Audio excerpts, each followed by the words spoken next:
Tout d'abord, ce Conseil des ministres extraordinaire tenu aujourd'hui au palais présidentiel, il a été présidé par le président Ouattara en toile de fond d'importantes mesures d'urgence pour résoudre de façon durable la question des coupures d'eau et d'électricité décriées ces derniers temps par la population.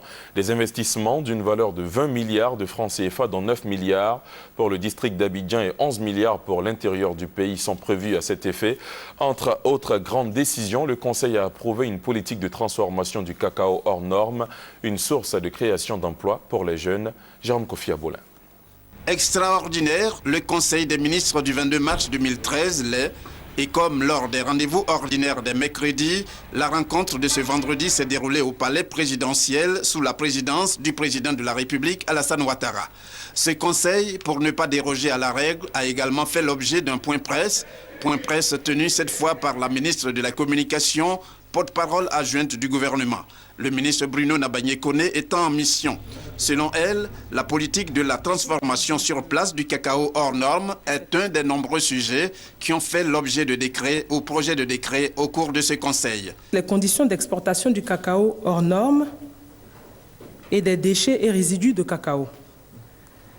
Alors, ce projet de décret, il permet de transformer le cacao localement et ensuite permettre son exportation.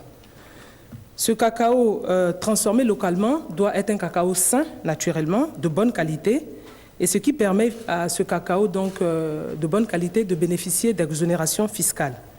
L'application de ce décret va permettre effectivement de créer des emplois pour la jeunesse à travers l'implantation des usines de transformation qui vont valoriser également la matière première qu'est le cacao en Côte d'Ivoire.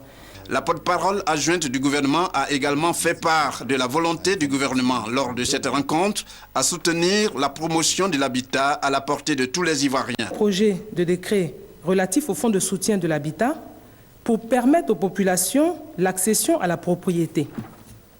Vous savez que c'est l'un des engagements forts du président de la République qui veut faire en sorte que tous les Ivoiriens puissent bénéficier effectivement d'une accession au logement.